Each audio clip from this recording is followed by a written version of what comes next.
So, hello guys. Ito po yung ganap sa akin kahapon. Palm Sunday, Thursday. So, nagpunta kami sa pinaka-old church sa Manila.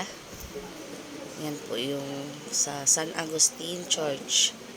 Sa may Intramuros po yan. Diyan po kami Station of the Cross. So, ang ganda po talaga ng loob ng simbahan. Napaka-holy po niya. So, ang mga nakakasama ko dito ay yung aming RMI family. So, mga student po ng RMI po yan. At saka si Sister Shirley.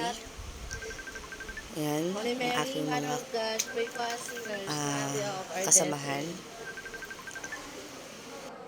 So, ayan yung pang 14th namin na station.